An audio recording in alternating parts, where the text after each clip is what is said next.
merci d'être présent. Du coup, je vais passer la parole à Alexandre de l'Union Régionale Habitat. Donc, bonjour à tous, Alexandre Bourbot de l'Union Régionale pour l'Habitat Hauts-de-France, chargé de mission stratégie urbaine et patrimoniale au sein de l'agence régionale. Je vais essayer de rapidement vous présenter ce que c'est que l'URH Hauts-de-France. Donc l'URH Hauts-de-France, c'est une association qui représente 56 organismes qui gèrent plus de 600 000 logements sociaux. Je vais essayer de faire dérouler le... Voilà. Dont 35,4% se situent dans des QPV de la région de France.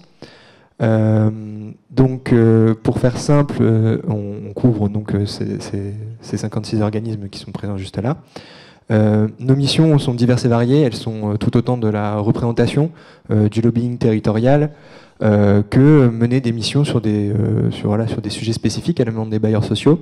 Ce qui nous concerne nous ici, c'est notamment on a des actions spécifiques sur le bas carbone. Donc c'est un défi qui nous a été proposé, sur lequel on doit travailler à la demande de nos bailleurs sociaux, mais aussi le développement des nouvelles filières économiques. Donc plus spécifiquement sur un peu la gestion des déchets, le recyclage. On travaille notamment, dernièrement, on a mis en place sur la REP pas mal un ensemble de webinaires à destination de la maîtrise d'ouvrage, en partenariat notamment avec Ecominéraux, prochainement avec Valobat, bientôt peut-être Ecomaison. Je lance une petite pierre. Sur le sujet en fait, de la REP et de la gestion des déchets, je vais pas en parler plus que ça. Donc c'est un sujet qui est naissant, en tout cas pour la maîtrise d'ouvrage, et pour lesquels on fait intervenir de plus en plus de choses et qu'on essaye de faire monter en compétence la filière. Et je vais plutôt faire un focus sur le réemploi, si vous le permettez. Le réemploi, donc on a mené, nous, en tant qu'AR, une action spécifique, notamment en signant une convention de partenariat avec le booster du réemploi, au congrès HLM à Montpellier, qui nous permet notamment d'offrir une journée de formation sur les sujets du réemploi à l'ensemble de nos bailleurs sociaux. Je pense qu'il est quand même important aussi de rappeler très rapidement un peu les volumes du logement social. Pour faire assez simple, donc là, c'est les chiffres que vous avez sur votre droite, ce sont des chiffres qui sont issus de notre enquête programmation, donc une enquête qui est remplie par l'ensemble des bailleurs sociaux. On représente en fait assez globalement 35% des investissements dans la filière du bâtiment. Donc ça, c'est une étude qui a été menée par la CERC en 2022 de mémoire, qui montre cela. Sur 3 ans, ça représente 5,1 milliards d'investissements selon notre enquête programmation, plus de 21 000 logements neufs et 50 000 rénovations. Donc c'est un volume assez conséquent. Si on regarde en termes de réemploi, finalement, ça nous donne beaucoup d'opportunités, aussi bien du coup pour prescrire que déposer. Et ça me permet de rebondir sur une particularité un peu de la filière qui me semble important de mettre en avant, c'est cette compétence qu'on a en fait finalement d'être à la fois déposeur et prescripteur, ce qui n'est pas le cas de tous les maîtres d'ouvrage. En fait, c'est lié à notre qualité aussi de gestionnaire de parc, et c'est un point important parce que en fait ça nous offre plusieurs opportunités, ça nous simplifie un peu la tâche, même si elle reste complexe pour faire du réemploi, et je vous parlerai des quelques freins et potentielles pistes pour débloquer certains problèmes. Donc, très succinctement, ça permet d'avoir une meilleure traçabilité des matériaux, puisque si on est beaucoup plus amené à déposer nos propres matériaux pour ensuite les prescrire sur nos propres opérations. Donc, globalement, on sait d'où le matériau vient et on sait où on va le mettre. Donc, c'est très intéressant. On a aussi, ce qui nous donne aussi une capacité à mieux faire correspondre la ressource aux besoins de notre nouveau chantier. Je parle notamment sur le sujet du béton ou ce genre de choses-là. On a une meilleure maîtrise des coûts sur l'ensemble de la chaîne, puisque du coup on est d'un bout à l'autre de la chaîne, mais ça nous permet aussi d'avoir une meilleure maîtrise de l'impact carbone, puisque du coup, on peut maîtriser un peu mieux cet impact, notamment sur le sujet du transport. Donc cet ensemble de choses font qu'on a un intérêt, en tout cas, à faire du réemploi et que notre position de maître d'ouvrage nous simplifie un peu, notre maître d'ouvrage qui dépose et prescrit en même temps, va nous simplifier la tâche parfois. Si maintenant je parle un peu des points noirs, je vais vous parler un peu rapidement des difficultés que rencontrent les bailleurs pour la mise en place du réemploi. Donc pour moi il y en a 3 et je vais les développer rapidement. Donc 5 minutes, parfait. Donc tout d'abord on a le manque de visibilité et de lisibilité sur la filière du réemploi. Le deuxième, ça sera l'enjeu de stockage qui est très important, notamment pour les bailleurs sociaux. Et le troisième point, c'est l'enjeu économique. Si je reviens sur le premier, le manque de visibilité et de lisibilité de la filière, manière assez simple, la filière est naissante, donc on n'a pas connaissance de l'ensemble des acteurs de cette filière. Donc il y a un vrai enjeu à pouvoir mieux la comprendre et vous-même à mieux pouvoir comprendre en fait, les enjeux des bailleurs sociaux pour pouvoir y répondre du mieux que vous pouvez. Ce manque de lisibilité rend difficile finalement l'intégration du vrai emploi pour l'instant dans des stratégies au long terme, même si c'est l'objectif de certains bailleurs et de beaucoup de bailleurs de pouvoir faire ça. Je vais maintenant parler un peu des enjeux de stockage très rapidement. La typologie des opérations fait que souvent il est assez difficile pour un bailleur social de stocker sur site. Même s'il maîtrise l'ensemble de la chaîne, on a parfois des typologies où on va avoir des maisons individuelles avec courets, par exemple, qui vont rendre difficile le stockage directement sur site. Du collectif, mais avec pas de place de parking forcément qui permettrait du stockage. Voilà, donc un ensemble de choses atténuantes au site. Et le fait que les opérations, par ailleurs, même si le bailleur social va être plus souvent amené à déposer et prescrire sur des opérations, déposer des matériaux qui sont les siens et prescrire sur des opérations qui sont les siennes, les opérations ne vont pas commencer en même temps, forcément. Maîtriser la temporalité des opérations est un peu complexe et c'est quasiment impossible de réussir à les faire commencer en même temps. Et donc il y a un vrai besoin et un enjeu sur le sujet du stockage. Ensuite, il y a un enjeu économique. Pour l'instant, le coût des matériaux de réemploi est soit iso-coût, soit légèrement plus faible, soit très légèrement plus haut. Ce qui fait que, pour l'instant, le gain économique espéré par le réemploi n'est pas encore présent. En plus de ça, il faut aussi penser au fait que la filière est naissante, aussi bien du côté maîtrise d'ouvrage qu'entreprise. Et donc, il y a un temps supplémentaire pour pouvoir mettre en fait, du réemploi qui est assez conséquent. Bon, maintenant que j'ai fait un peu, j'ai balayé un peu, hop, ah oui, bon, j'ai balayé un peu ces difficultés. Maintenant, quels sont les leviers d'action? Si je parle en fait de lisibilité et de visibilité, la première, ce serait d'avoir une cartographie un peu des acteurs. Alors, ça a été mené par la région et la Cercle, plutôt sur le sujet déchets, sous l'angle déchets, mais il y a eu une partie un peu visiblement réemploi et stockage. Dont je n'avais pas connaissance. Et c'est un premier pas qui est très intéressant, mais ce sont des actions comme ça qui permettent de donner de la lisibilité et de la visibilité. Dans un deuxième temps, il y a le sujet des labels et certifications. À ma connaissance, il n'y a pas de label ou de certification sur le sujet du réemploi. J'ai le booster du réemploi à côté de moi, donc si je me trompe ou dis des bêtises, je serai repris. Sur le point du stockage, les leviers sont nombreux finalement. On a des EPCI qui portent des fonciers par exemple, et de plus en plus on a des expérimentations sur utiliser des fonciers qui n'ont pas encore, où les projets n'ont pas encore démarré pour pouvoir stocker. On a le sujet aussi des petites ressourceries finalement qui pourraient être en capacité de stocker. Donc il y a aussi le sujet, comme je l'ai dit, de l'occupation temporaire de friches avec par exemple des sites EPF. Mais ça présuppose aussi d'innover globalement, puisque parfois on va devoir stocker sur des zones avec qui sont couvertes, des fois non. Ça présuppose de réfléchir à tous ces enjeux assurantiels. Donc il y a beaucoup de choses à faire, mais en tout cas il y a des possibilités. Enfin, je vais finir sur le levier économique. La filière est naissante, donc il y a encore beaucoup de choses. Minute, parfait.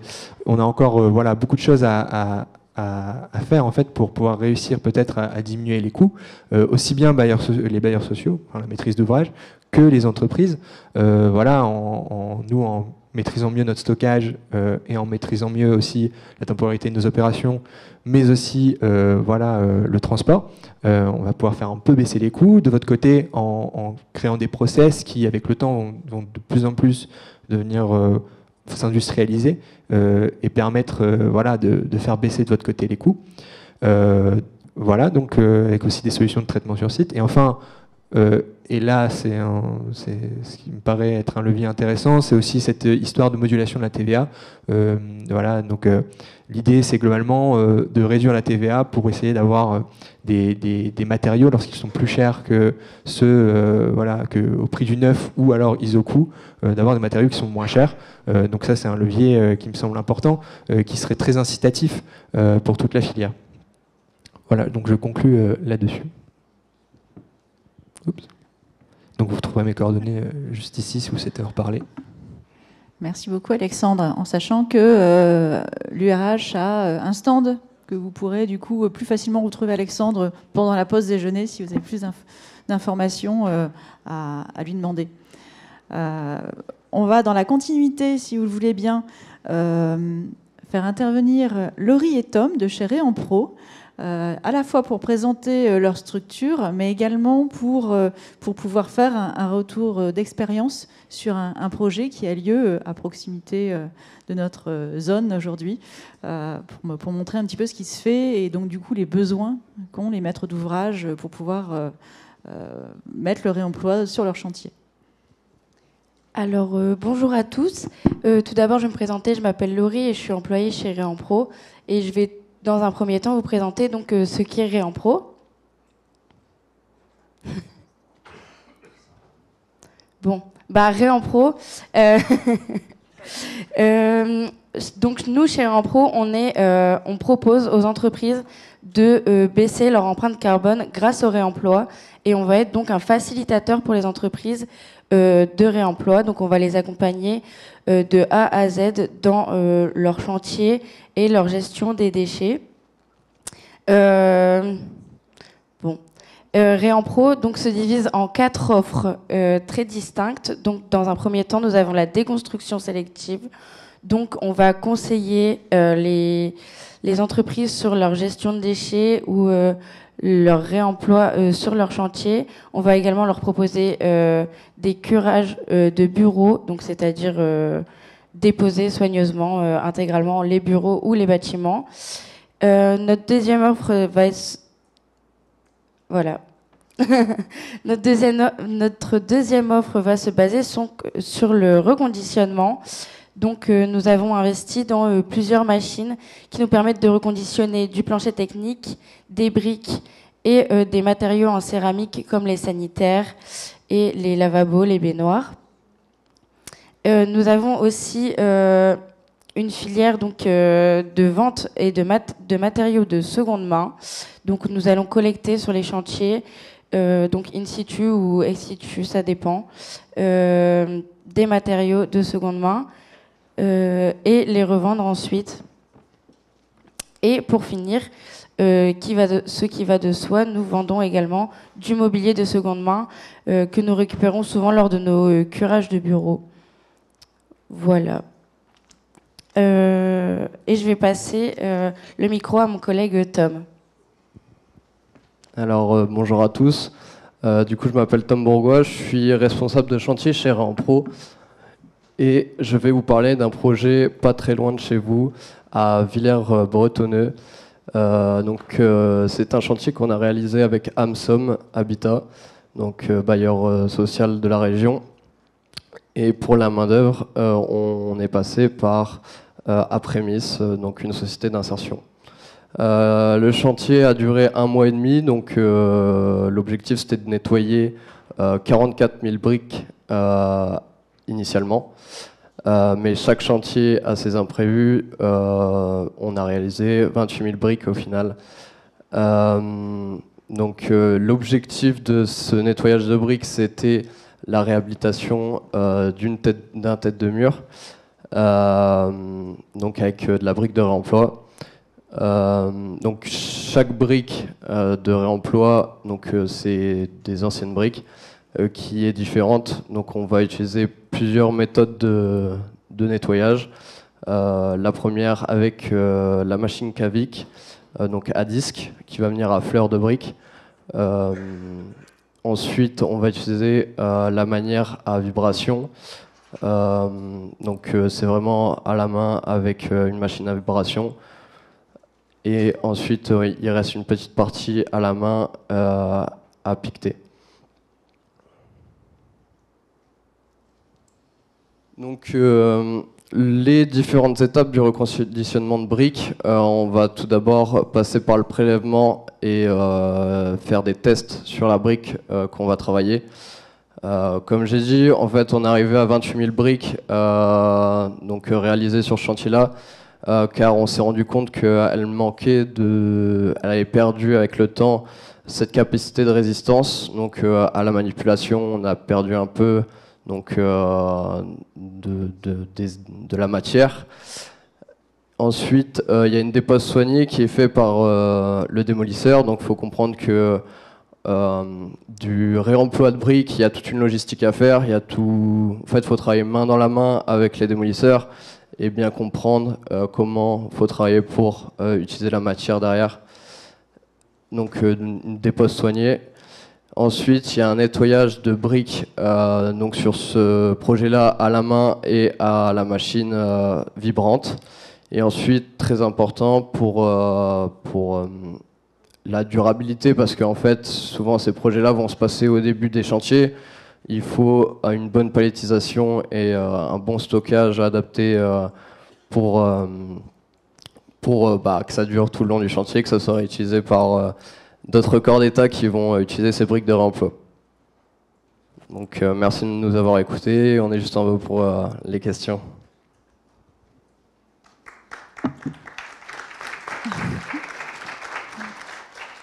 Merci beaucoup. En sachant que voilà, Réempro a également un stand en bas, donc la suite pourrait être vue pendant la pause du midi. Alors, avant de passer la parole à Yana pour le booster du réemploi, je vous demande juste quelques instants, le temps que je mette la présentation.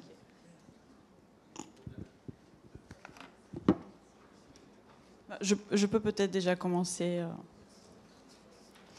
Alors bonjour tout le monde. Je suis Yana Stoyanova, chef de projet réemploi chez A4MT. Et je suis là pour vous présenter notre programme d'accompagnement Booster du réemploi. Alors le Booster du réemploi a été créé en 2020 et certains d'entre vous nous connaissent peut-être déjà parce que nous œuvrons pour le réemploi depuis septembre 2023 sur la région des Hauts-de-France. Et pour ceux qui nous connaissent, vous avez connu Zélie Perrin, qui a quitté l'équipe, et donc je reprends sa place et je démarre dans cette mission pour continuer ce travail avec vous.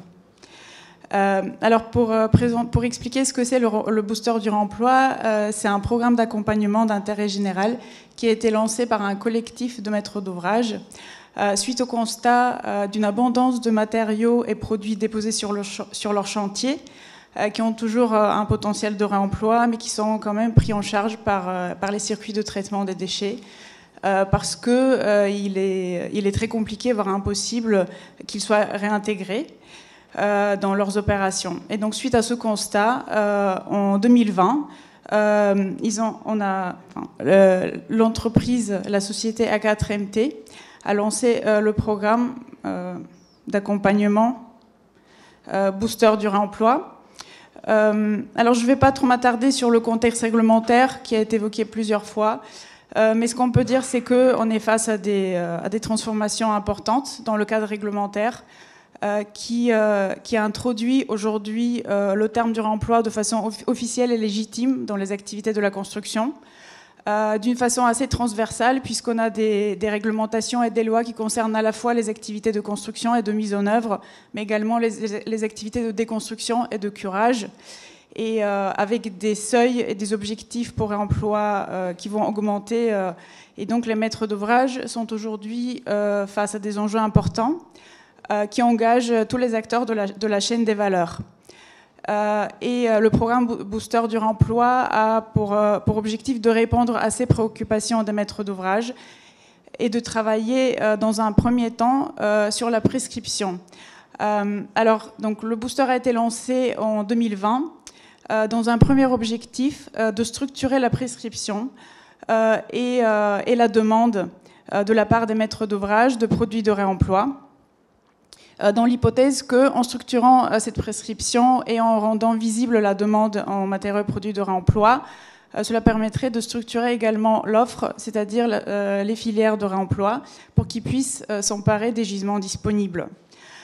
Aujourd'hui, le booster termine son premier cycle d'activité au bout de 4 ans, qui était donc exclusivement destiné à un travail sur la prescription avec les maîtres d'ouvrage. Et on démarre un deuxième cycle qui sera élargi cette fois-ci pour accompagner également la mise en place de la filière et accompagner la façon de s'emparer des gisements disponibles et ces structurations de l'offre. Alors notre vocation sur les territoires des Hauts-de-France est d'accompagner donc cette intégration d'opérations de réemploi dans les différentes opérations des maîtres d'ouvrage, à la fois concernant la construction, la rénovation et la maintenance, pour que ces opérations puissent devenir habituelles et largement pratiquées afin que leur emploi puisse se massifier. Notre principe de fonctionnement se base sur le principe du test and learn, l'apprentissage par l'expérimentation et par le partage d'expériences. C'est en expérimentant qu'on va réussir à intégrer les opérations de réemploi sur les chantiers et en partageant nos retours d'expérience, nos succès et nos échecs, qu'on pourra collectivement avancer sur ces sujets et pouvoir les massifier. Alors, nous proposons à la fois une démarche basée sur une logique collective et collaborative et également un accompagnement individuel qui permet aussi d'aborder des problématiques et des logiques très individuelles pour les maîtres d'ouvrage qui peuvent appliquer sur leurs opérations. Alors ça, c'est les 3 principes sur lesquels se base notre méthodologie. Donc remettre l'humain au cœur du dispositif. Donc c'est un accompagnement qui nous permet de nous retrouver en communauté, en présentiel, afin de créer des liens et des échanges qui nous permettent collectivement d'avancer. S'ancrer dans l'écosystème local, ça veut dire que nous appuyons cet accompagnement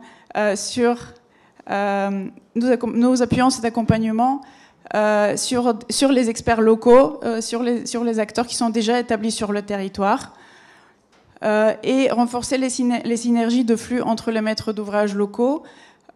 Chaque maître d'ouvrage inscrit des projets sur lesquels il peut mener des opérations de réemploi pour pouvoir avancer sur ces sujets et pouvoir monter en compétences. Et il s'agit ici de connecter les différentes expériences des maîtres d'ouvrage et également d'appliquer des opérations sur un maximum d'appliquer des opérations de réemploi sur un maximum de projets. Voilà plus concrètement donc nos actions. Donc notre accompagnement se base sur 3 piliers. Le programme collectif, donc c'est la partie qui est basée sur un avancement collaboratif sur ces sujets, sur une montée en compétences. Dans ce programme collectif, donc on se retrouve en communauté pour échanger soit sur des sujets collectifs et des problématiques qui touchent tous les maîtres d'ouvrage et acteurs, soit on fait des groupes de travail sur des sujets plus concrets et plus spécifiques. Et on réalise également des visites et des mises en relation, des retours d'expérience sur des sujets terrain. Ensuite, un suivi opérationnel, le programme individuel, dans lequel nous aidons le maître d'ouvrage de mettre en place des opérations de réemploi sur ces opérations. Et nous l'accompagnement, nous lui mettons à disposition des outils et des moyens d'avancer très pratiques. Et enfin, le 3e pilier sont les outils que nous mettons en place. Alors, nous avons mis en place et nous gérons une plateforme pour connecter les besoins des maîtres d'ouvrage avec l'offre de la filière de réemploi. Nous avons également et mettons en disposition un outil d'expérience, un outil de retour d'expérience des projets. C'est un outil qui permet de faire un reporting sur l'ensemble des opérations. Et enfin, une calculatrice qui nous permet de calculer les effets environnementaux évités grâce aux opérations de réemploi, que ce soit quantifier l'eau et CO2 économisés ou bien les déchets évités. Ces calculs permettent de mettre des chiffres dans les reportings financiers et extra-financiers, et également de mettre une valeur sur le réemploi. Alors, juste quelques mots sur ce qu'on a réussi à accomplir jusqu'à aujourd'hui. Depuis 2020, nous avons accompagné 60 maîtres d'ouvrage sur toute la France, dont 6 sont sur le territoire des Hauts-de-France. Notre activité sur les Hauts-de-France se base sur 2 partenariats de long terme, un avec CD2E et une avec l'URH. Et ces partenariats, en fait, nous permettent de toucher un large réseau de professionnels et de connaître les problématiques locales et spécifiques de ces acteurs pour pouvoir apporter une réponse personnalisée en lien avec ces problématiques spécifiques. Pour dire quelques mots sur ce qu'on a réussi à accomplir, ce qu'on considère comme des succès, alors premièrement, nous avons aussi réussi à mener un travail sur la brique, puisque c'est un matériau qui est très souvent retrouvé donc sur le territoire, et c'est une vraie problématique. Et donc, nous avons pu accompagner des opérations de déconstruction que nous espérons pouvoir être reproductibles, appliquées sur plusieurs chantiers. Nous avons réellement réussi à mettre en lien les 6 maîtres d'ouvrage qu'on accompagne sur ce territoire. Et nous observons aussi des liens forts qui se créent entre ces maîtres d'ouvrage et la filière et les acteurs locaux. Donc on voit vraiment une dynamique d'écosystème du réemploi qui se met en place. Et également, nous travaillons avec 2 maîtres d'ouvrage sur la problématique de l'exploitation et de la maintenance. C'est un sujet quotidien qui peut aussi avoir un impact important s'il est bien géré d'un point de vue réemploi. Et là, sur la slide, on voit en image nos actions concrètes. Ici, des exemples d'événements collectifs dans lesquels on a pu évoquer différents sujets et également présenter des retours d'expérience de projets menés par des acteurs locaux, mais également des acteurs provenant d'autres territoires. Et également des événements en partenariat, des visites de chantier, des visites chez la plateforme et chez les plateformes des acteurs et dans leurs ateliers. Et juste quelques mots sur la suite. Donc notre accompagnement va s'ouvrir vers des acteurs plus transversaux comme les maîtrises d'œuvre, les AMO et la filière, afin de pouvoir accompagner ce changement à travers toutes les chaînes de valeur. Et nous avons un programme d'événements dans lequel nous avons déjà bloqué les dates sur toute l'année 2025. Et donc, avec un premier événement le 12 décembre, un petit déjeuner chez Vitamine T. Et donc, le reste est à fixer. Merci pour votre attention.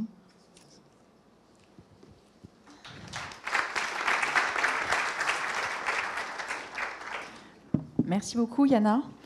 Donc du coup, juste un petit complément par rapport au booster. Globalement, c'est des engagements, c'est presque 18 projets engagés par les maîtres d'ouvrage qui sont inscrits dans le booster du réemploi et qui viennent régulièrement aux sessions, en sachant que les maîtres d'ouvrage engagés peuvent inviter un certain nombre de collègues. C'est pas limité à ces moments dédiés entre maîtres d'ouvrage. Merci beaucoup. Alors, je vais passer la parole à Rachid Cherfaoui. Juste le temps que je mette la présentation qui va bien.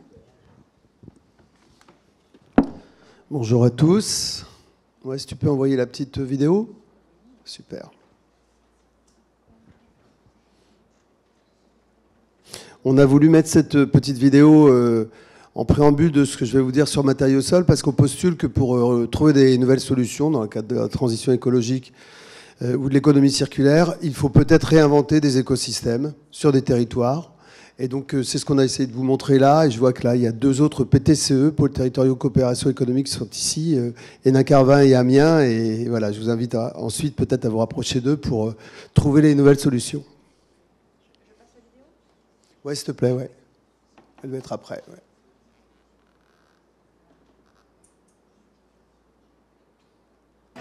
Bonjour, ce petit document a vocation d'expliciter la démarche entrepreneuriale de la Maison d'économie solidaire. nous étions un certain nombre d'acteurs du Pays de Bray à faire le constat que l'on avait des problèmes qui n'étaient pas résolus sur notre territoire et qu'aucun d'entre nous ne pouvait les régler seul. Les déchets en hausse, un vieillissement de la population, une lente disparition de l'artisanat, peu de services liés à la petite enfance. Nous avons estimé que pour mettre en œuvre des nouvelles solutions, il nous fallait une entreprise commune.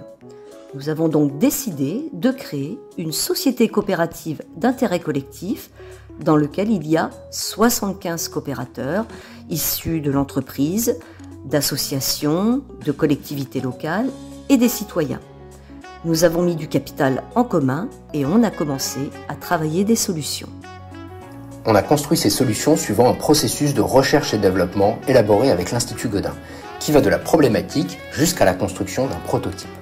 On utilise toujours cette méthode pour tous nos projets, à savoir que 1. On explicite la problématique. 2. Quelles sont les ressources que l'on peut collectivement mobiliser. 3. Quels sont les enjeux du problème que nous voulons résoudre. 4. Quelle est la solution que nous proposons. En quoi elle est innovante ensuite. Et finalement, comment elle impacte positivement le territoire. C'est toujours la même méthode que l'on utilise pour construire chacun de nos projets. Par exemple, pour endiguer le problème de l'augmentation des déchets sur notre territoire, ça nous a amené à construire une recyclerie. Pour le problème du vieillissement de la population, créer une entreprise de service à la personne agrément qualité, qu'on appelle Pays de Bray Service, et qui a aujourd'hui plus de 200 salariés.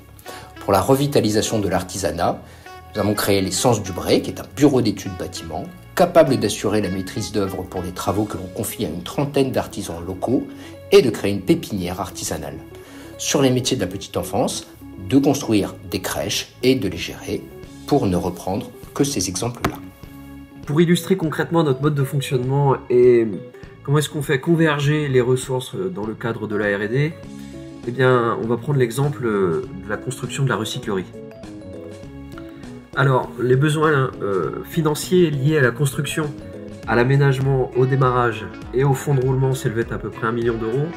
Nous avons donc contracté un emprunt de 500 000 euros, garanti par les sociétaires, augmenté le capital de 200 000 euros, reçu des apports en compte courant d'associés à hauteur de 300 000 euros et bénéficié d'aide au démarrage à travers la mise à disposition de ressources humaines, de véhicules, etc. pour environ 100 000 euros, ainsi qu'une subvention de 123 000 euros. C'est donc de cette manière qu'on procède systématiquement pour mobiliser les moyens nécessaires à la réalisation de chacun de nos projets.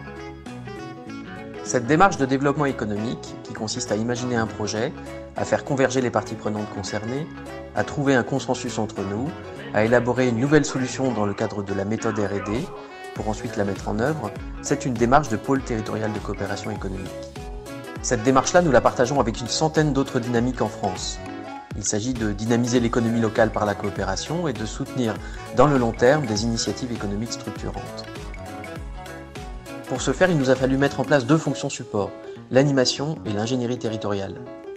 L'animation consiste à identifier des besoins non satisfaits, à détecter des porteurs de projets, à organiser des événements mobilisateurs pour le grand public, les professionnels ou les partenaires, et à communiquer via des réseaux sociaux professionnels ou encore un site web dédié. Les animateurs qui mettent en œuvre cette fonction sont issus du tissu économique, associatif et public local. La fonction d'ingénierie est confiée à un bureau d'études territorialisé intégré à la Maison d'économie solidaire, sous la responsabilité du chef de projet PTCE, qui articule les ressources locales permettant de concevoir les prototypes, les développer et accompagner leur passage à l'échelle. Pour mener à bien tout cela, des lieux identifiés sont nécessaires. Nous avons ainsi créé le Solidarium pour disposer d'ateliers de fabrication, d'une pépinière artisanale, d'espaces de coworking, de salles de formation et de lieux de convivialité. Nous avons également implanté l'usine agile pour le passage à l'échelle pré-industrielle des prototypes, avec des espaces logistiques, des ateliers industriels et des espaces de vente mutualisés. Pour illustrer tout cela, voici des projets initiés ou en développement. Donc pour les projets vraiment très structurés, très installés, nous avons Solitex Oise, une plateforme de tri textile, Recyclette qui travaille sur l'économie circulaire des aides techniques, le CICAD 60 qui est un centre d'information et de conseil sur les aides techniques médicales, L'espace France Conseil Rénov qui est aussi bien installé et qui accompagne les particuliers sur leur rénovation énergétique, et des projets plus qui en émergence, qui commencent déjà à être assez concrets, notamment Reboot qui travaille sur le reconditionnement de matériel informatique, le cycle en Bray qui travaille sur la dimension d'atelier vélo qui est aussi assez opérationnel, il y a de la production.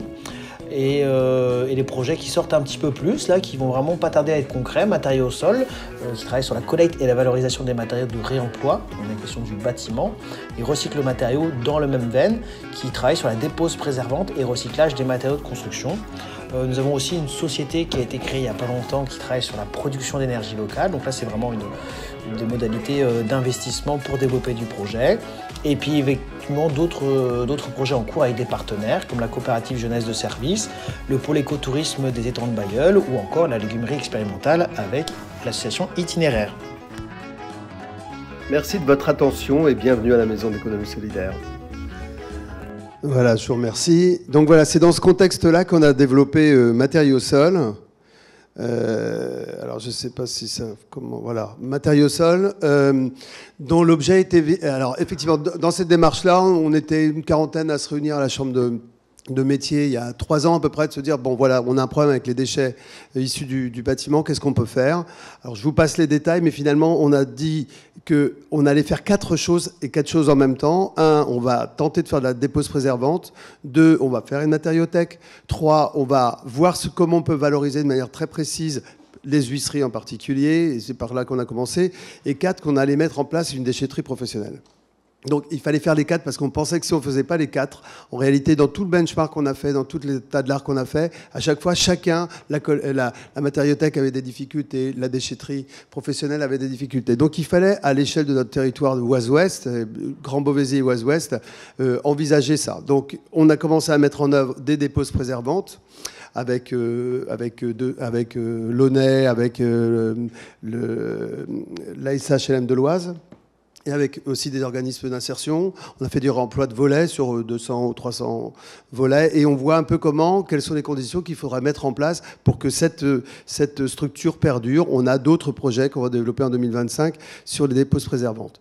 La deuxième chose qu'on a faite, c'est qu'on a créé une entreprise Recycle Matériaux qui valorise les déchets issus des fenêtres et des huisseries.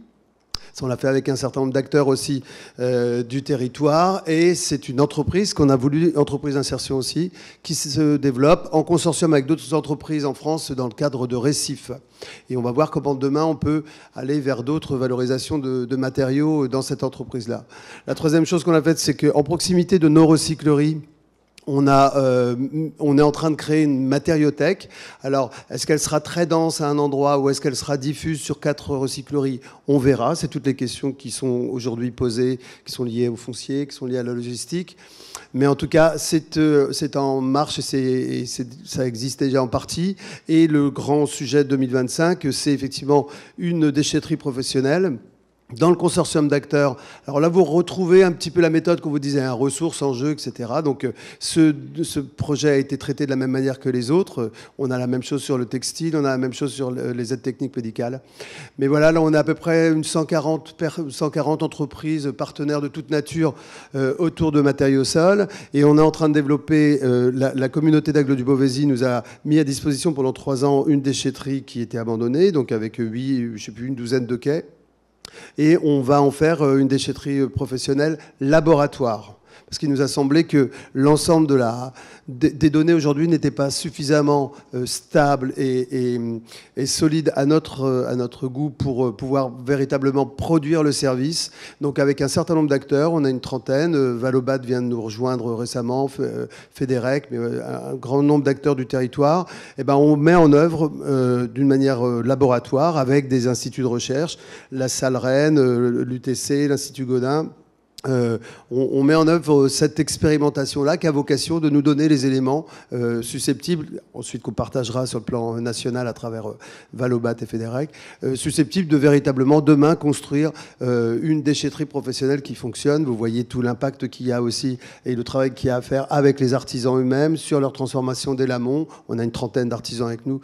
Voilà. Donc il nous a semblé qu'il fallait prendre le problème dans son ensemble, essayer de mailler l'ensemble et d'assembler l'ensemble de ces paramètres-là, et de le faire dans le cadre d'une coopération territoriale, parce que seul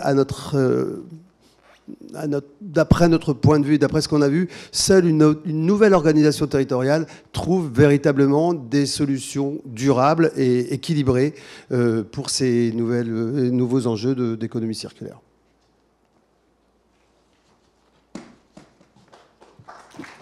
Merci beaucoup. Donc bien sûr, un exemple inspirant de ce qui peut être fait sur les territoires. Nous, en tout cas, ça nous intéresse vraiment de vous suivre et de voir un petit peu ce que ça va donner au niveau de la plateforme, notamment. Donc, il y a des visites, j'imagine, à organiser et qui sont un petit peu prévues au programme avec nous, en se disant que, en tout cas, si dans la salle, il y a des territoires, des élus, etc., c'est un beau modèle peut-être à dupliquer et des visites à faire. Je pense que Rachid sera heureux de vous recevoir.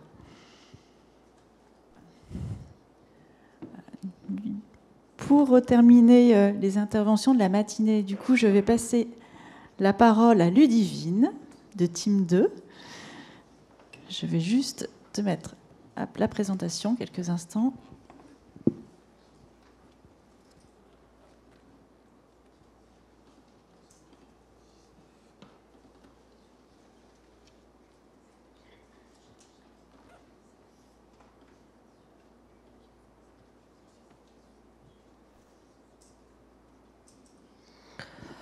Bonjour à toutes et tous, merci Sabine. Je suis la présentation avant la pause déjeuner, donc je vais la faire courte, simple, efficace. Team 2, pôle de compétitivité qui existe depuis 2010, qui avant était dans les mêmes locaux que le CD2E. On a notre fondateur qui est commun, Christian Trenel. La toute petite différence, c'est que nous sommes un pôle de compétitivité, donc avec quelques missions différentes, je vais vous expliquer. À l'origine, on avait été créé pour juste s'occuper du recyclage, sauf qu'aujourd'hui, on ne fait plus juste du recyclage. Il faut faire les choses en plus grand. Nos domaines d'activité sont les métaux, donc forcément les métaux stratégiques, les terres rares, notamment ce que vous avez dans les batteries.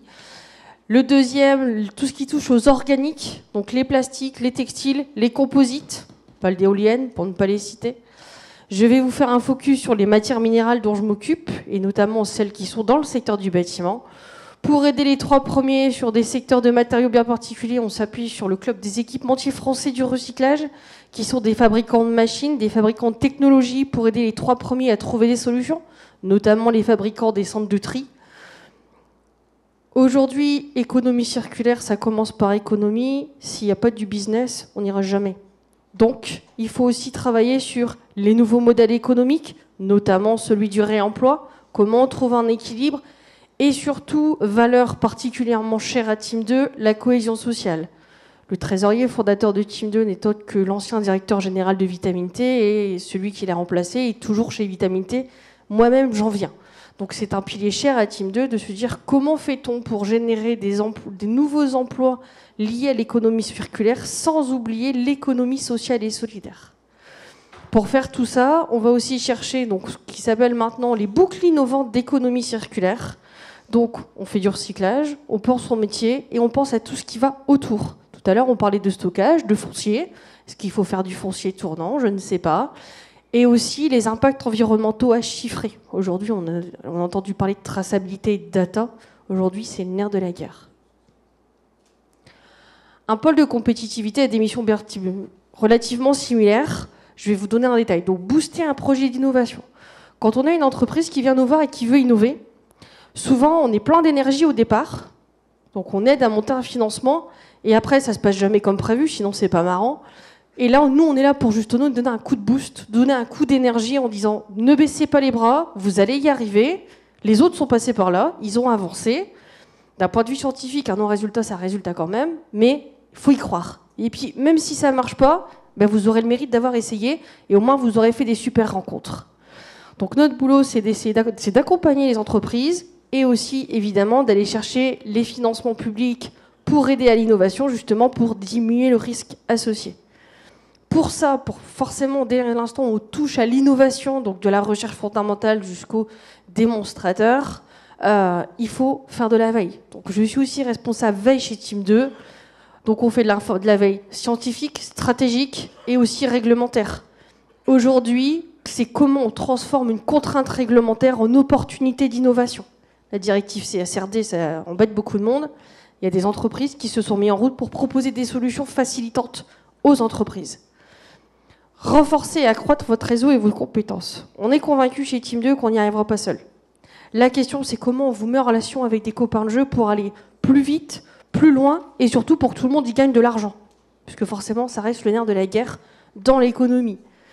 Donc c'est aussi notre travail, c'est de mettre en relation les gens. Soit ils ont une brique technologique et on les met en relation avec ceux avec qui ils peuvent développer, soit ils ont un besoin et on va connecter les gens entre eux. Et enfin, pour ceux qui sont moins habitués aux démarches d'économie circulaire, c'est comment on communique pour ne pas que ça passe pour du greenwashing. Il faut savoir que le greenwashing ne passe pas à la porte de Team 2, on refuse ce genre de projet. Qu'est-ce qu'on fait chez Team 2 dans les matières minérales? Ça a évolué avec l'arrivée forcément de la REP PMCB. Des matières minérales, il y en a toujours eu. Il y en a encore plus, il y a des obligations réglementaires. Donc comment on met un coup de boost et un coup d'accélérateur? Quand on parle de réemploi, aujourd'hui, le meilleur réemploi, c'est celui qui se fait au plus près. C'est celui qui se détecte le plus vite possible. Je vais vous faire un parallèle sur les équipements électriques et électroniques d'où je viens. Dès l'instant, c'est pas pour rien qu'on fait du collecte au porte-à-porte. C'est que dès l'instant où vous allez chercher un appareil le plus près de sa zone de réemploi, là, il y a un intérêt. Donc c'est comment, sur un chantier par exemple, on détecte les possibilités de réemploi, on met en place des nouvelles techniques et on va plus vite. Je vais vous montrer des exemples après, bien évidemment. Tout ça, il y a des choses qui existent. Donc c'est comment on met en relation les gens qui ont des solutions et ceux qui veulent le faire. Et puis quand ça n'existe pas, c'est comment, par les biais des financements publics, on fait de la recherche, du développement pour trouver ces nouvelles solutions. Bien évidemment, derrière, c'est un gage de conformité. Le réemploi ne peut pas se faire au détriment de la sécurité, évidemment, et encore moins de la durabilité, de la traçabilité. Et si, en plus, on pouvait standardiser. Deuxième chose très importante, donc, en effet, les nouveaux modèles économiques et l'insertion sociale. Personne ne peut être oublié dans ces nouveaux métiers. Aujourd'hui, je viens de Vitamine T, c'est une valeur chère. Moi, j'ai vu arriver des nouvelles activités, notamment l'activité éco-déconstruction qui vous sera présentée cet après-midi. C'est indispensable. Il faut embarquer tout le monde pour justement accroître l'acceptabilité des prix également. Il ne faut pas oublier, quand on sensibilise un collaborateur dans une entreprise sur l'économie circulaire, ça reste avant tout un citoyen. S'il est convaincu par son métier, avec un petit peu de chance, il reproduira peut-être les gestes à titre personnel. Donc c'est comment on met en place des nouveaux modèles de consommation de ces matériaux, justement pour éviter aussi d'en avoir trop, des outils innovants pour modéliser les flux. Alexandre en a parlé tout à l'heure, des zones de stockage, des matériaux, on en a plein. La question c'est de savoir où ils sont, qui les détient, à quel prix et comment sur un territoire donné je peux réemployer le plus vite possible, le plus près possible de ma zone de besoin. C'est de la data, les éco-organismes ils en ont, la question c'est comment on met tout ça en musique. Et donc évidemment, développer la cohésion sociale et rendre les emplois accessibles à tous, peu importe qui on est et ce qu'on a envie de faire. Troisième pilier qui est extrêmement important, et ça s'est vu récemment, anticiper les changements climatiques. Ça fait des ravages, on n'était pas prêt. La question c'est comment on fait pour anticiper maintenant. Comment on construit, comment on développe des matériaux.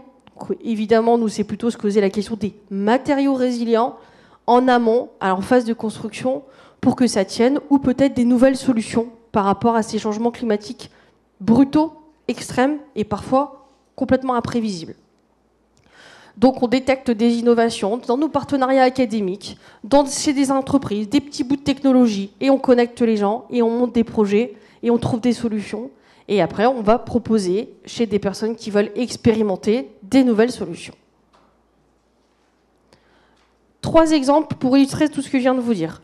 Le premier, donc, on a accompagné un projet en région parisienne que connaît très bien Ecominero. C'est un projet sur le réemploi de la brique. C'est une machine différente de celle que vous avez vue tout à l'heure, qui est complémentaire, qui vient tailler les briques sur 4 faces sur chantier. C'est une machine qui a été développée en 10 mois pour être sur chantier. Comme l'autre, l'idée c'est de les réemployer le plus vite possible. Ça, c'était un proto, il a été présenté fin octobre. La question, c'est derrière comment on va ajouter là-dessus de la conformité et de la certification pour, et là après, ça changera de main, puisque ce n'est pas mon métier, mais celui du CD2E, massifier, déployer, industrialiser. Parce qu'aujourd'hui, c'est ça l'idée, c'est que c'est beau d'avoir un prototype, derrière, il faut que ça se déploie et que ça se vende et que ça génère vraiment des volumes. Deuxième projet qui est actuellement toujours chez Team 2, c'est l'unité mobile sur le recyclage du plâtre. Des usines de recyclage du plâtre, il y en existe. Sauf que le déchet se déplace. Est-ce qu'il n'y a pas des solutions complémentaires à développer pour que ce soit la solution de recyclage qui vienne aux déchets? Ça ne sera pas possible partout, ce ne sera pas applicable partout, mais peut-être que sur des volumes donnés, il faut le tenter. C'est en cours, c'est dans le département 51, c'est en train de se développer, ça a eu récemment un coup de boost et il y a des chantiers expérimentaux qui vont arriver. Dernier projet d'une ampleur complètement différente. L'économie circulaire, aujourd'hui, il n'y a plus personne qui peut passer à côté. Sauf que tout le monde n'est pas mature de la même manière pour y arriver. Il y a un projet qui est né il y a quelques années chez Team 2, c'est la SNCF Réseau, donc le gestionnaire d'infrastructures ferroviaires qui voulait réemployer du ballast. Donc, jusqu'à présent, c'était uniquement que des matières naturelles. Il y a tout un procédé qui a été développé pour trier, caractériser, remettre le ballast sur les voies. Et quand on parle de boucle innovante d'économie circulaire, on est en plein dedans. C'est de se dire, soit la SNCF se dit je suis détenteur de matière et donc je garde mon ballast et je le réemploie sur la ligne à grande vitesse ou des lignes secondaires, soit il est un peu différent, il va aux couches, ou alors comment je mets à disposition au travers d'une marketplace ces matériaux pour d'autres usages et en aucun cas viser l'enfouissement. L'innovation là-dedans, c'est que derrière, c'est de se dire on n'enfuit rien et on reste détenteur d'un capital matière. Ce projet a tellement bien fonctionné que la SNCF s'est lancée sur un deuxième gisement qui n'a pas du tout la même valeur, c'est le cuivre. Quand je vous dis qu'on met les gens en réseau, SNCF consomme 600 tonnes de cuivre par an, c'est ce que produit Nexans par jour. Donc on n'est pas sur les mêmes enjeux. Néanmoins, ils se sont parlé et ça a permis à la SNCF de se dire maintenant je suis détenteur d'un capital matière. Donc c'est comment je dépose de la caténaire, comment je la nettoie, comment je la réemploie ou éventuellement je la recycle. Donc voilà des exemples où aujourd'hui tout le monde est touché par l'économie circulaire. Il faut le tenter, il faut en parler, il faut se faire connaître. Il ne faut pas avoir peur. Et après, c'est comment on met un coup d'accélérateur et on accompagne jusqu'au bout avec des guichets de financement, des petits, des beaucoup plus gros, et comment justement on avance dans l'économie circulaire. Merci à tous.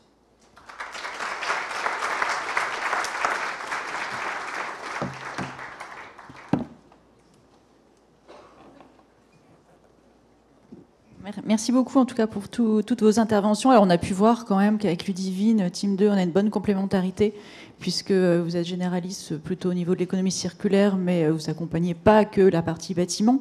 Et vous êtes vraiment aux prémices et au lancement au niveau R&D, en tout cas, de ce qui peut être initié. Et donc, du coup, après, un passage de relais pour massifier côté CE2E, donc une bonne complémentarité entre nos organismes locaux qui existent. Un petit complément avant de passer aux questions-réponses et ensuite vous libérer pour la pause déjeuner. Petit complément concernant une action faite par le CD2E qui est un peu spécifique puisqu'on parlait tout à l'heure des acteurs de l'ESS, de l'emploi, des activités qui sont en mutation sur ces sujets-là. Je demande juste un instant. Que ça revienne.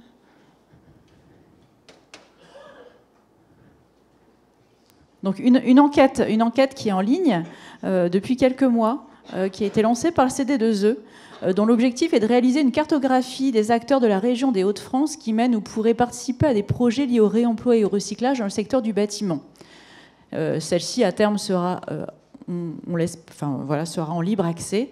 Ce questionnaire est destiné aux acteurs spécifiquement de l'économie sociale et solidaire, parce que c'est peut-être ceux-là qui bougent aussi beaucoup au niveau de leurs habitudes actuellement sur le réemploi et le recyclage.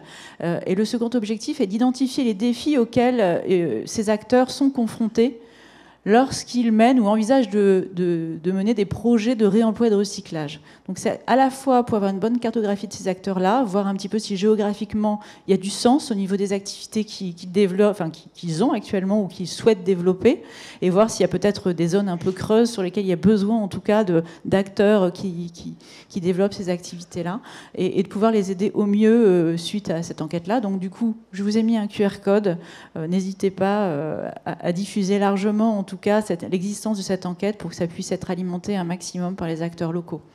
Donc en remplissant ce questionnaire, vous contribuez donc au bénéfice de tous les acteurs de la filière, parce que du coup, à terme, ça permet de donner de la visibilité de qui fait quoi, mais également de vous mettre en valeur si vous êtes acteur de l'ESS. Un projet également, donc on parlait beaucoup de la région. On participe également à des projets européens, notamment un projet qui regroupe le Suède, Danemark, Allemagne, Pays-Bas, Belgique et la France, qui a comme objectif à 2026 de réduire de 25% l'empreinte matérielle dans le bâtiment. Essentiellement sur le réemploi. On peut également viser les matériaux biosourcés. Donc on a des ateliers de travail comme ça, des échanges de bonnes pratiques entre les différents pays pour pouvoir avancer sur ces sujets-là. Donc je voulais en profiter pour mettre à votre connaissance également ces démarches et ces projets dans lesquels on s'inscrit. Et donc avec des dates et des événements. Donc le projet c'est du 25 octobre 2023 jusqu'au 25 octobre 2026. On a déjà eu quelques réunions, mais soyez vigilants puisque d'autres réunions sont à venir. Si vous voulez intégrer le groupe de travail, il n'y a aucun souci, il est ouvert à tous. Et également l'existence de clubs d'animation spécifiques sur le territoire, puisque le CD2E anime le club économie circulaire de plusieurs territoires, Amiens Métropole, ça va. Donc ça peut intéresser quand même beaucoup d'acteurs qui sont ici aujourd'hui. Également la communauté d'agglomération de Lens-Liévin, que l'on co-anime avec Team 2, puisque du coup il n'est pas spécifique au BTP, et également un club sur la métropole européenne de Lille.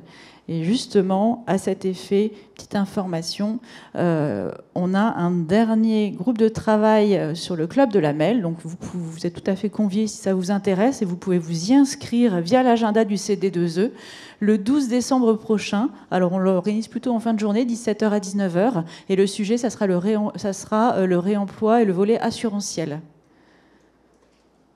Donc voilà. Avant de vous libérer pour le déjeuner, avez-vous quelques questions pour les intervenants de ce dernier temps de la matinée ? Bonjour à tous et merci François Humbert, pôle économie circulaire de l'ADEME Hauts-de-France. J'avais une petite question pour Monsieur Bourbotte sur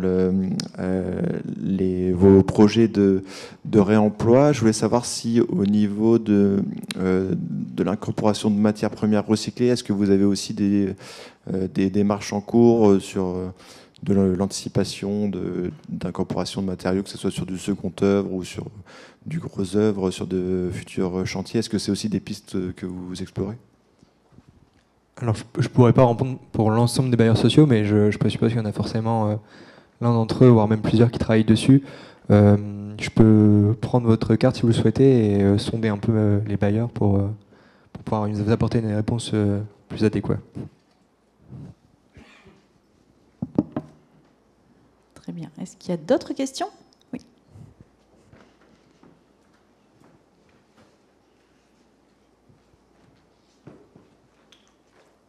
Alors, je vais encore poser une question à Matériosol. Vous avez donc, vous traitez du déchet. Comment, donc vous êtes en déchetterie.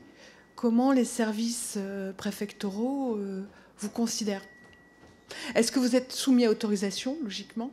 Est-ce que vous êtes un centre de tri de déchets, quoi ? Alors, pour la déchetterie, singulièrement pour la déchetterie professionnelle, on a toutes les obligations qui sont dues à ça, mais on ne s'est pas mis dans une posture d'un service, on est dans une posture pendant 3 ans de laboratoire. D'accord, parce que moi, toujours dans mon objectif, c'est donc vous avez des traçabilités de ce qui rentre, parce que on parle de réemploi, mais il y a réemploi et réutilisation. C'est-à-dire réemploi, je prends le matériau tel quel et je le revends comme à un bon coin. Ou il y a réutilisation, c'est-à-dire je prends 2 fauteuils, j'en fais un, et donc je fais... Là, c'est considéré comme du déchet. Donc, parce que vous comprenez la différence ? Oui, alors la traçabilité... La traçabilité entrante, on utilise, nous, un logiciel qui est utilisé par ailleurs dans des recycleries partout en France, ça s'appelle GDR, qu'on upgrade par rapport à notre expérimentation. Ça, c'est pour l'entrée. Oui. Pour la sortie, après, effectivement, tous déjà les systèmes qui existent qui fonctionne. Et pour ce qui est de la question de la recyclothèque, puisqu'en réalité, c'est ça. Il y a plusieurs aspects dans votre question.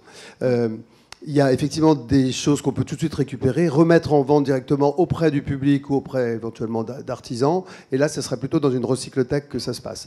Il y a quelque chose qui est plus complexe, à quoi vous avez fait allusion aussi, c'est d'imaginer de réintroduire des éléments qu'on a aujourd'hui en stock dans notre recyclothèque, qui viennent soit de la déchetterie, soit qui viennent des dépôts dans nos recycleries qu'on a par ailleurs, qui pourraient être remis dans un bâtiment neuf qu'un maître d'ouvrage voudrait. Il y a une hypothèse avec l'Office HLM et il y a une hypothèse avec la communauté d'agglo. Donc de penser un bâtiment ensuite en fonction des matériels qui seraient disponibles. Ouais. Donc on a besoin de repérer les matériels qui sont disponibles. Si c'est ça une partie de la réponse que vous attendez. Oui, alors nous on est conscient que je pense qu'il y a plein de petites matériothèques partout et qu'il va falloir concentrer tout ça pour que quand on est maître d'ouvrage ou surtout maître d'œuvre, on sache qu'à tel endroit, il y a tel matériau éventuellement que je pourrais remettre en service. Et je voulais mettre aussi un petit point, c'est que quand on décide, quand un maître d'ouvrage décide de faire un projet, un programme, donc vous accompagnez, il peut se passer 2, 3, 4 ans. Et même quand on est... ils vont confier, le maître d'ouvrage va confier souvent à un maître d'œuvre qui va devoir concevoir son œuvre avec des matériaux de revalorisation, de remploi et autres. Et là, il y a un long temps, enfin, il y a un temps important. Et c'est là où aussi il peut y avoir un petit frein ou un levier. Alors on a créé ces conditions amont. Nous, elles existent, elles préexistent à Matériaux Sol. On a un organisme qui fait de la maîtrise d'œuvre. Ouais. On a une partie des maîtres d'ouvrage. On a compris que c'était très compliqué de travailler avec des maîtres d'ouvrage publics qui sont finalement beaucoup plus contraints. Donc on a des maîtres d'ouvrage privés dans lesquels on peut faire des expérimentations. Donc voilà. Après la massification, elle pose la question du foncier disponible. Et on l'a déjà fait sur Recycled, que vous pouvez voir aussi sur Amiens ici, dans le PTCE Catalyse, où on a maintenant on a une plateforme immatérielle dans laquelle on met à disposition l'ensemble des matériels qui sont disponibles et une demande qui peut être faite directement, là en l'occurrence sur des fauteuils roulants, par des pharmaciens, par des ergothérapeutes. Et on va faire la même chose. Et c'est vrai que l'intelligence artificielle nous aide beaucoup à caractériser et ça nous empêche d'avoir un espace de massification qui est très complexe à gérer aujourd'hui. Oui, c'était ça. Oui. Merci. Oui, effectivement, la multitude de plateformes dématérialisées ne simplifie pas les choses. C'est un petit peu la réflexion que je me faisais tout à l'heure quand j'entendais les éco-organismes qui parlaient peut-être d'une nouvelle plateforme. Donc c'est un sujet. Est-ce que vous avez encore des questions dans l'Assemblée ? Non. Très bien. Écoutez, je vous remercie beaucoup.